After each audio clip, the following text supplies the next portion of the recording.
So I'm going to talk to you guys about using the XFM beamline for prospecting.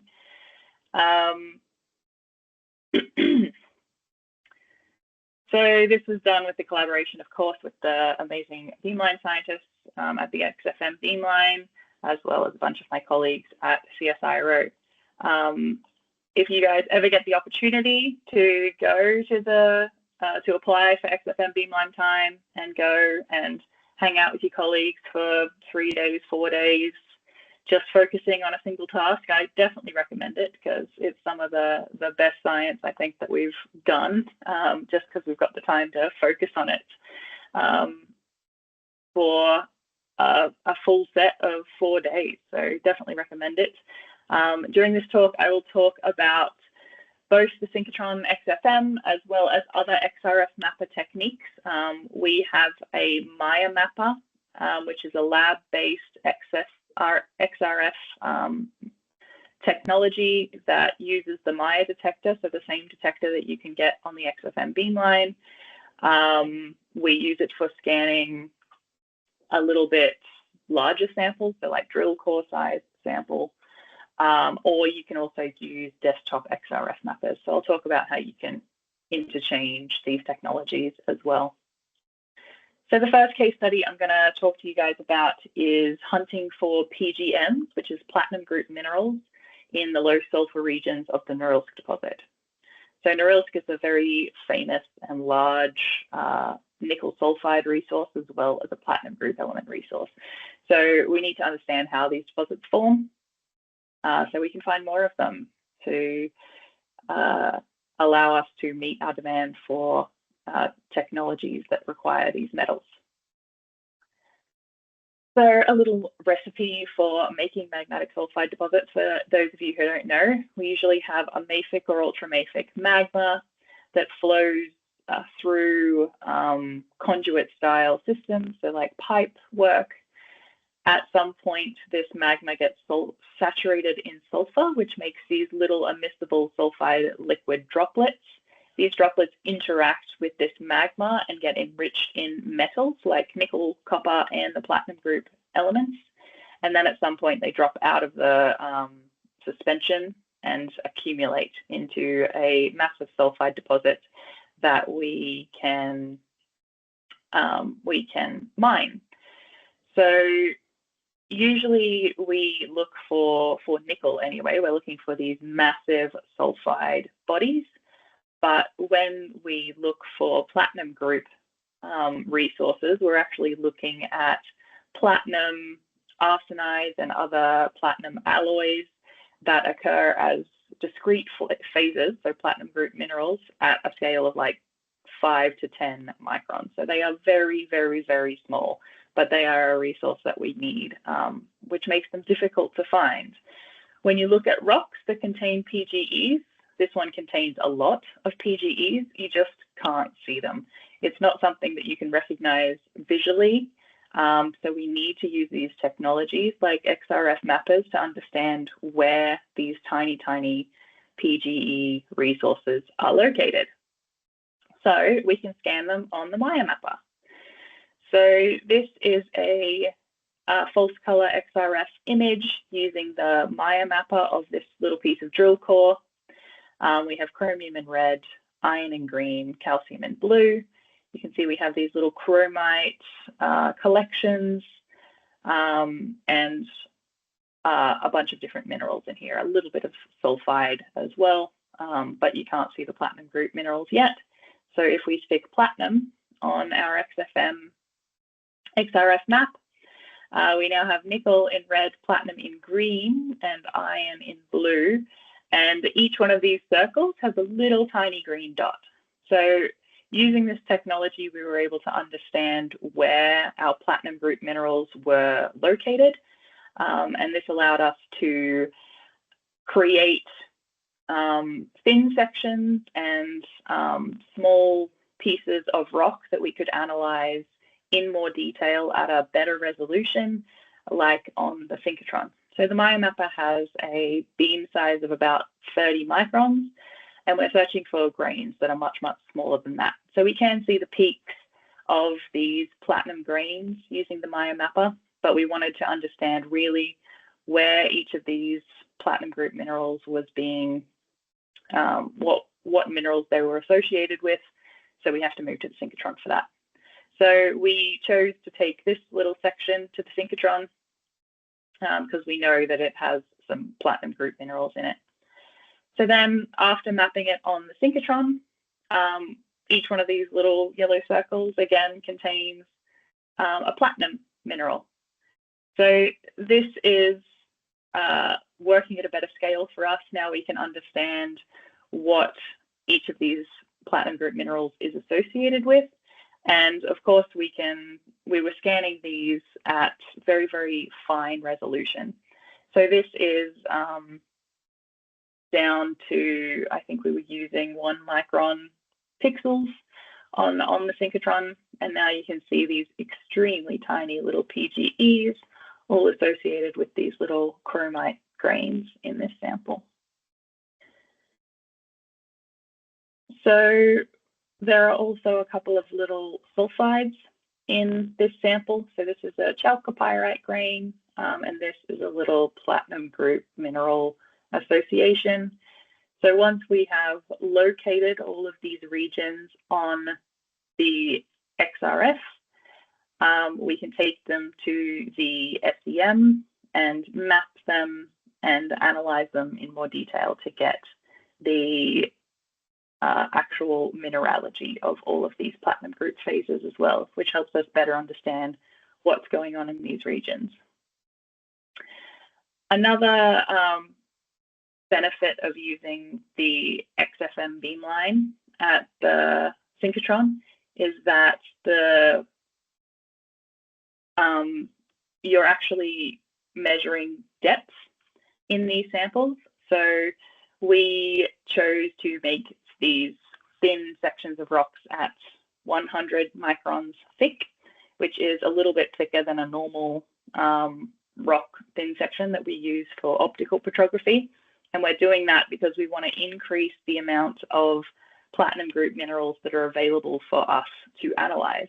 So when we're using the XFM beamline, we're not just looking at the surface, all of the PGMs that have been intersected and polished at the surface of the sample, which is what happens when you measure it on the SEM.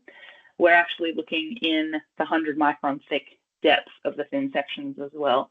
So we get a little bit, we get many, many more PGMs that we can analyze using the XFM versus the SEM.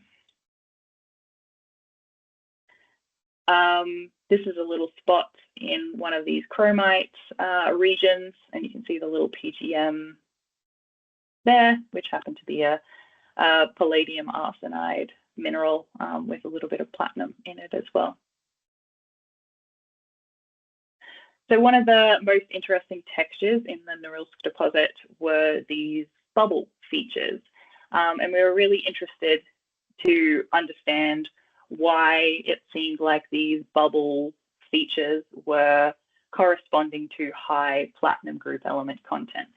So we scanned these samples as well and located where the PGEs were, and then took them to the SEM as well and understood where each of these grains was and associated with which mineral. So we did this with a bunch of different samples from the Norilsk deposit using the GeoPixie software from the XFM data.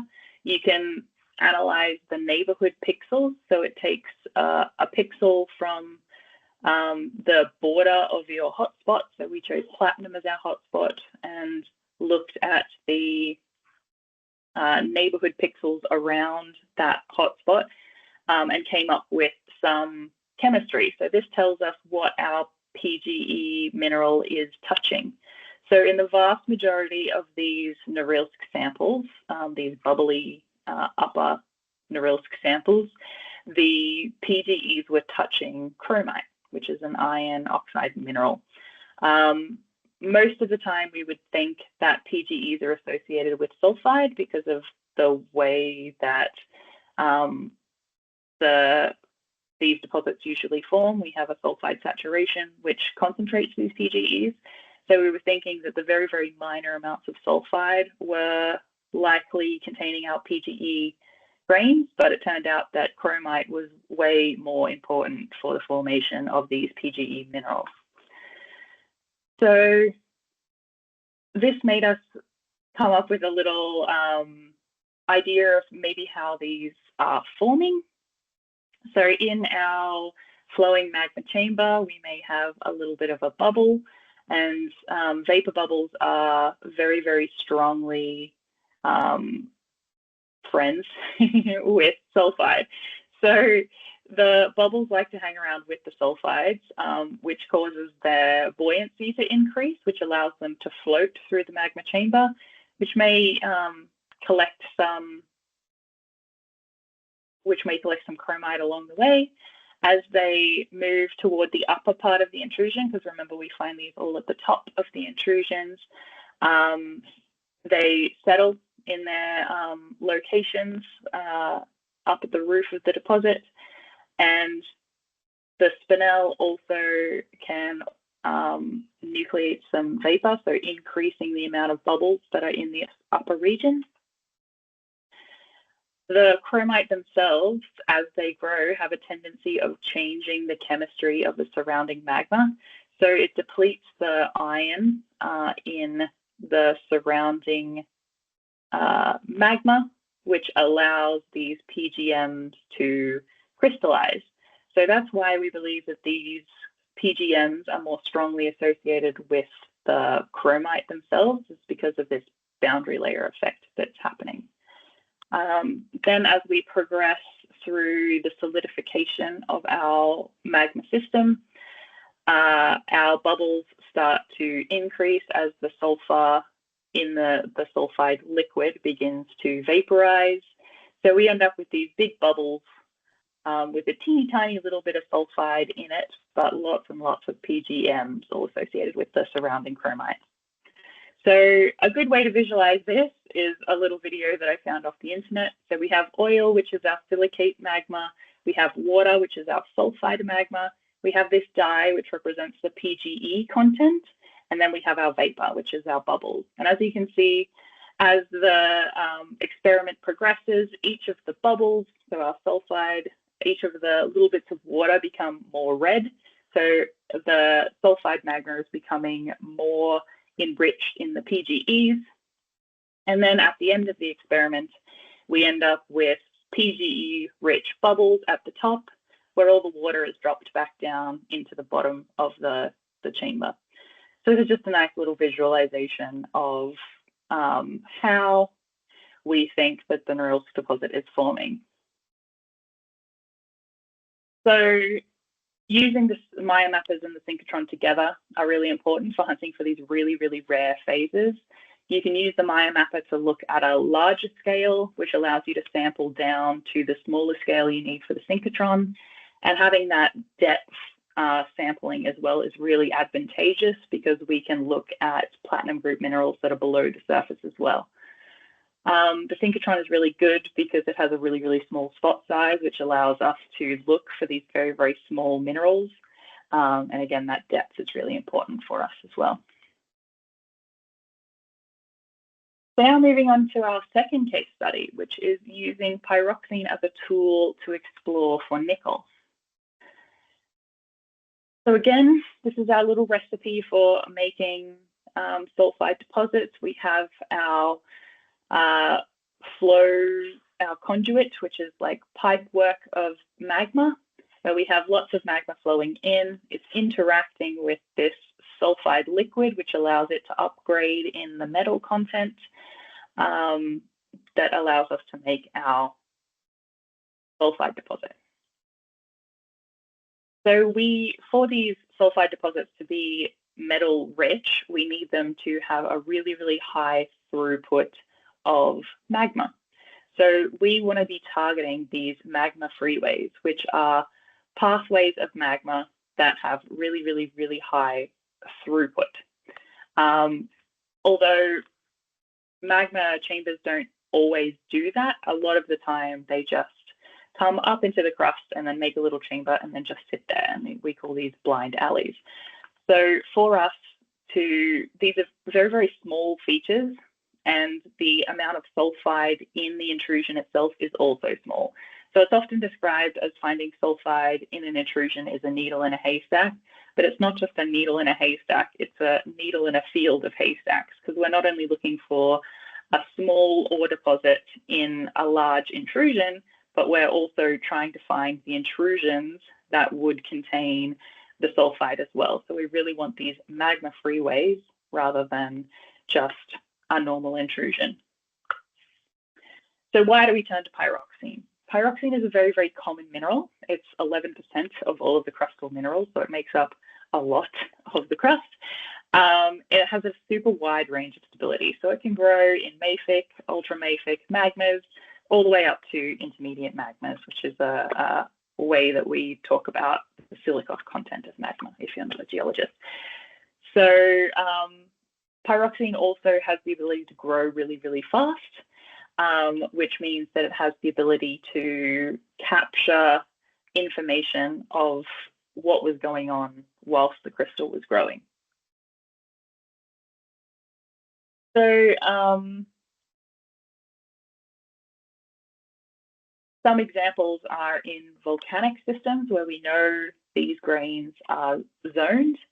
And there was a publication by Teresa Ubede in 2019 that showed that these little pyroxenes can actually be time capsules. So it can tell you how long that pyroxene hung out down in the staging chamber of the volcano before it was erupted out. So it's just a little stopwatch of when this eruption occurred. So this is a microprobe map. But microprobe maps take a very, very long time. And all of the zonation patterns that we're looking at here are crystal orientation dependent. So if you don't scan the right crystal orientation of your grain, you won't see some of these features. So this is why we turn to the XFM beamline at the synchrotron. It allowed us to measure many, many, many grains at different crystal orientations very, very quickly. So these are the types of zonings that we're going to be talking about. There is a normal zoning where the chromium content is sort of rich in the middle and then slowly becomes less concentrated towards the edges. This is just a normal type of zoning associated with the crystallization of a grain in a not very active system. We then have sector zoning, which makes this like bow tie or hourglass shape. This is very crystal orientation dependent and also depends on where you section the crystal. So if we were to section through B1 here, we would get something that doesn't look like a bow tie at all. It looks like an abrupt change in the crystal. So you just have to be a little bit aware of what sectioning effects might be affecting your zoning patterns. So the other type is abrupt zoning, which is this abrupt change from chromium rich in the core to chromium poor in the rims, which signifies a abrupt change in chemistry or something happening in the magma chamber, like a change in temperature or pressure or something. We also have oscillatory zoning, which is cyclic changes in the crystallization of this pyroxene. And then we have complex zoning, which is any combination of sector, abrupt, or oscillatory. So when we analyzed pyroxenes from nickel sulfide ore deposits from around the world, we consistently saw these complicated zoning patterns in the pyroxenes, especially in their chromium content. So here we're looking at chromium in red, iron in green, calcium in blue. Clinopyroxenes, which are a calcium mineral, are in pinks and purples. Also pyroxenes, which are an iron-rich mineral, are in reds and browns. So you can see in all of these grains, so we've got Finland, Africa, China, Spain, so across the world, the nickel deposits are all showing this complicated zoning pattern where we have abrupt changes, oscillations, sector zoning, all through many grains in these deposits. When we look at samples from the same regions, but these intrusions have no known sulfide associated with them, we don't see any of this zoning. So the best we have is sort of a diffuse change from chromium rich in the core to chromium poor at the rim, but most of the time we just see no zoning at all. So when we were doing this experiment, we thought maybe when we see no zoning at all, maybe we're just not picking up the lower concentrations of chromium or the lower changes in chromium. So we talked to the beamline scientists, and they suggested that instead of running at the normal standard energy, which is 18.5 keV, to run below the iron edge. So if we run below this giant iron peak, this means that we could have a bit more resolution in these chromium and titanium peaks, which are just above the iron edge here, which will allow us to understand what's going on in our crystals a little bit better. So this sample is from Mount Etna. So it's one of those volcanic samples. And then if we scan it at below the iron edge, you can see that these chromium contents of the grains are much easier to see. So I'll just go back and forward a couple of times. So it really, really improved the resolution of the concentration of these zonation patterns. And also it looks like it is a lot more precise in the concentrations as well. So we compared the electron microprobe data to the data we were getting off the XFM beamline and the Maya mapper, and it's pretty on par. So it looks like it's a really, really good way if you're interested in chromium and titanium zoning like we were. Dropping below that iron edge was really, really beneficial for us. So for a sanity check, we scanned our images again, once at high energy, once at low energy, and we still didn't see this zonation pattern. So we did confirm that there was no zonation happening in the intrusions that did not contain sulfide.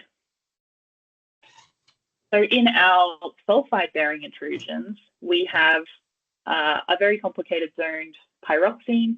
So this sector zoning in the center lets us know that the pyroxene grew very, very rapidly.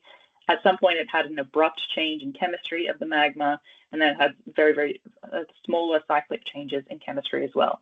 So this is letting us know that we're in an extremely active system that this pyroxene was growing in. So this lets us know that we're probably in one of these dynamic magma freeways where we have a lot of magma flowing up through the system and back down through the system. We have some wall rocks being incorporated and melting into the system, changing the chemistry. And then we have sulfide interacting with these flowing silicate magmas the whole time. So it looks like these zoned pyroxenes are a really good indicator that we're in one of these magma freeways. And when we don't see the zoned pyroxene, it's probably more likely that we're in one of these blind alleys where if there was sulfide present, it likely didn't have a lot of time to interact with silicate magma and enrich in that metal content that we need. So once we had determined that this was true and seemed to be working, we scanned them on other technologies as well. So this is just a comparison of the Australian Synchrotron, which had a 1 micron pixel size, and this is the Brooker desktop XRF, so just a small desktop XRF mapping unit. And we did it with a very, very quick scan. And you can see that the abrupt change in the clinopyroxene very, very easily using this technique. You can also see some oscillations in the rim and some sector zoning as well. So this allows us to use this technology outside of the synchrotron, which is helpful for people in the exploration industry who might not have access to synchrotron time as often as we do. So using these desktop XRF units is very, very helpful for people who want to use this technology practically in exploration. So these zone pyroxenes change it from a needle in a haystack problem to just looking for the right haystack, and then you can look for your needle. So just a bit of a summary.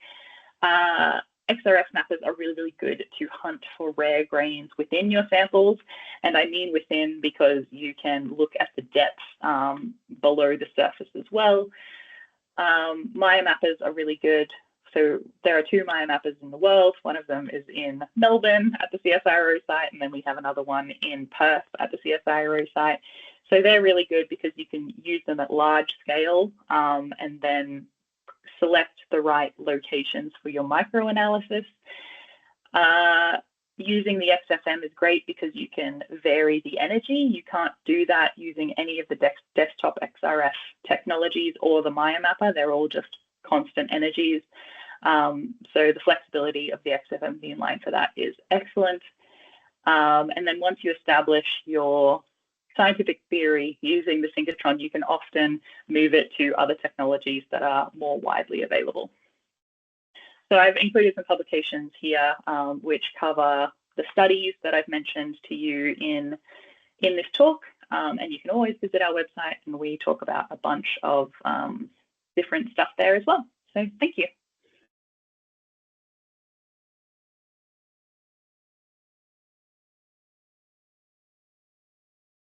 Thank you, Louise. Another very interesting presentation. I've got a few questions for later on in the question and answer session today. Does anybody want to quickly pop up their hand for a question or yes? Yeah. Yep. Yeah. Thank you for it's a great presentation, Luis. I have a question. Is this in the case that one of these magmatic deposits happen any metasomatism or remodelization, this zonation in the pyroxenes is still conserving or is resetting? Excellent question. Yeah.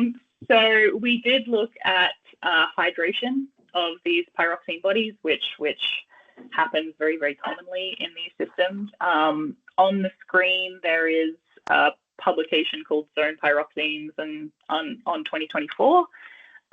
We covered it in that publication. So if you want to follow the last DOI on the screen there, we studied the Kevitsa intrusion in Finland, which is very, very full of pyroxenes, which are all zoned and they're also hydrated. And we found that if there is a partial hydration to amphibole, the zoning does survive.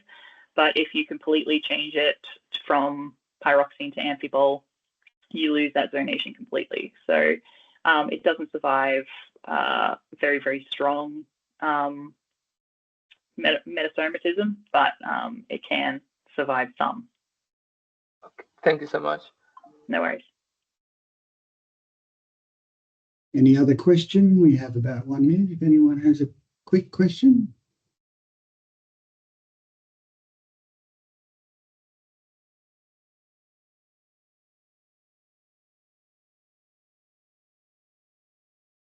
Maybe my question's really quick. I looked up Norilsk because I didn't know where it is, and it seems it's in Siberia. Yep, it's in Russia. Yeah, and I saw later on in your presentation that you have samples from all around the world. It's wonderful that your community of researchers are able to do that. Yeah, that's all Steve Barnes and his collection of rocks and just people that he works with send us samples to analyze, which is excellent. It gives us a really good and broad understanding of these deposits globally. I guess my thought was, is there something unique about what's happening in Siberia that can't be seen anywhere else in the world, or is there a relationship to formations we have in Australia? Not in Australia, but there are other places in like North America and those sorts of places where we're seeing similar textures. So those like bubbles and volatiles and having PGE rich associations. We've been seeing some of that in Canada in some of those regions as well. We don't seem to have as much of that sort of processes going on here in Australia. Most of our sulfides are just sort of nickel rich. They don't have as many PGEs, not as much copper as these other places that have a lot of these bubbles and volatiles and those sorts of things. So not so much in Australia, but definitely other places around the world. Yeah, okay. Yeah, I have some other thoughts about the nanoprobe coming and the DMM, but we'll save those for later on after lunch. I think it's time. Thank you very much, Louise. I think it's time for us to introduce our next speaker.